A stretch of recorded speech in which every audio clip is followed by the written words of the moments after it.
one of the most influential figures of the English Romantic movement.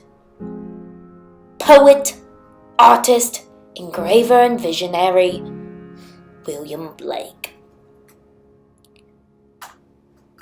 Raised in London, at just the age of 10, he attended Henry Pars's drawing school. At age 14, he entered the Royal Academy after completing an apprenticeship with an engraver by the name of James Basire. Blake had an idea that allowed his artistic worlds to collide.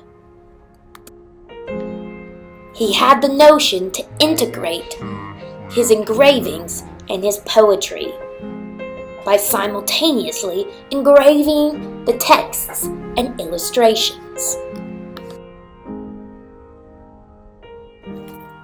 In recent years, Blake has been brought more into the light as an artist in addition to being a poet. Beyond the prints that Blake was best known for, he also enjoyed painting in watercolors. However, most of his paintings were failures as far as earning income from them is concerned. They were not considered to be pieces of artwork at all. In 1787, Blake started using a new process of copper printing, named illuminated printing, which Blake says was revealed to him in a dream by his brother, Robert. This process involves the use of pitch and acid in order to create etchings. It creates relief, which is when the design is raised above the background. This in contrast to engravings where artists use tools to cut away the copper, making the image below the background. He also discovered that by using the back of already engraved plates, he could save substantially on the cost of copper.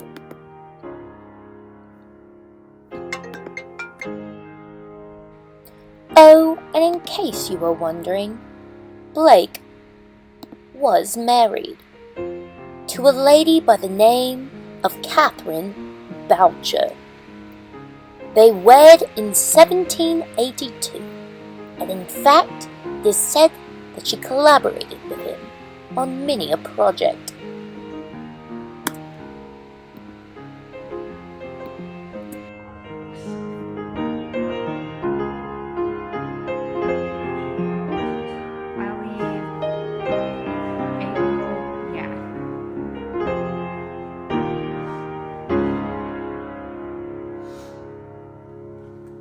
Actually, I've never, I've only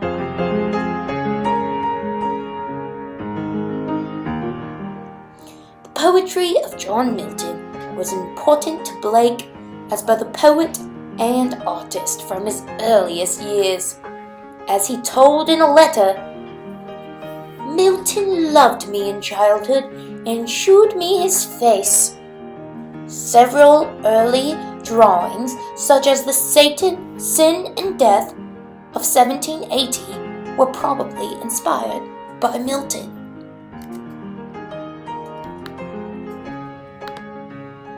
Blake composed his first series of watercolors illustrating one of Milton's poems in 1801. The Reverend Joseph Thomas commissioned 8 designs for Comus.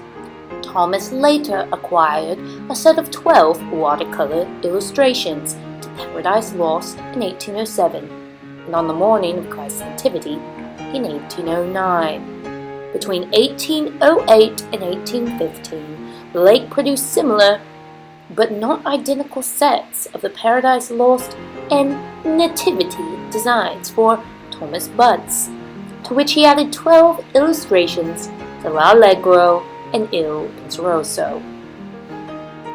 Each design is accompanied by a separate sheet of paper on which Blake wrote in pen and ink a brief title, now considered the verso of each sheet.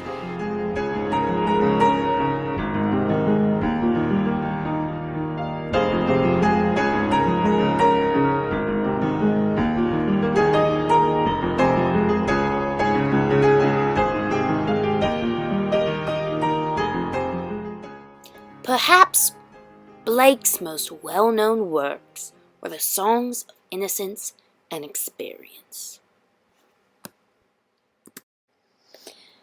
The songs articulated Blake's moral anxieties and were accompanied by illustrations. The title page to the Songs of Innocence and Experience features two figures at the bottom of the page. Many people speculate that these figures are meant to be Adam and Eve. The page itself is adorned with vines. Blake seemed to be against slavery throughout his writings of Songs of Innocence and Experience. He incorporated the sugarcane plant throughout his art of the poems. The images in the poems of the little black boy and Holy Thursday are stark figures that seem to have their arms upward, or they could even be showing that they are redeemed. Also, in Holy Thursday, sugarcane is throughout the title. The sugarcane is involved in this to provoke the Church of England's financial contribution from the sugar plantations in Jamaica. The tiger is based off of the Saint Dominic Revolution. The tiger is the revolution. The tone explains how people felt about the revolution, and the tone is frightening. The images depicted by Blake reflect these feelings.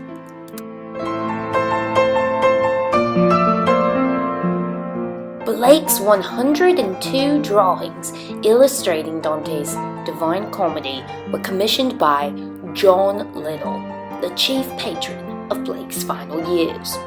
They were left at Blake's death in 1827 in various stages of completion, ranging from pencil sketches to highly finished watercolors.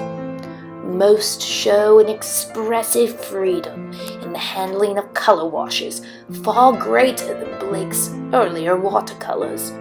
As we generally find with Blake's illustrations to the works of other writers, he's paid close attention to the details of Dante's poems.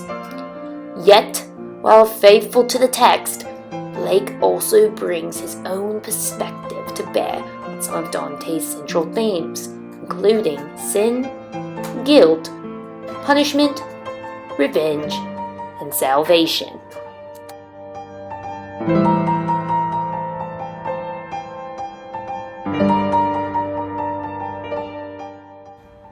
Blake's life was dedicated to his artwork.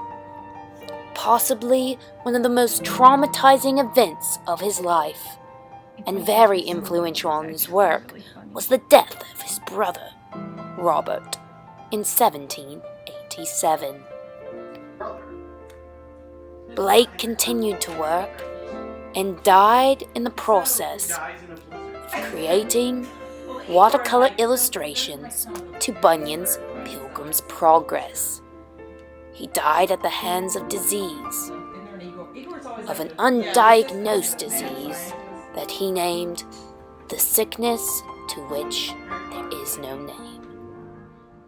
On August 12th, 1827, he passed, leaving behind his unfinished work. Some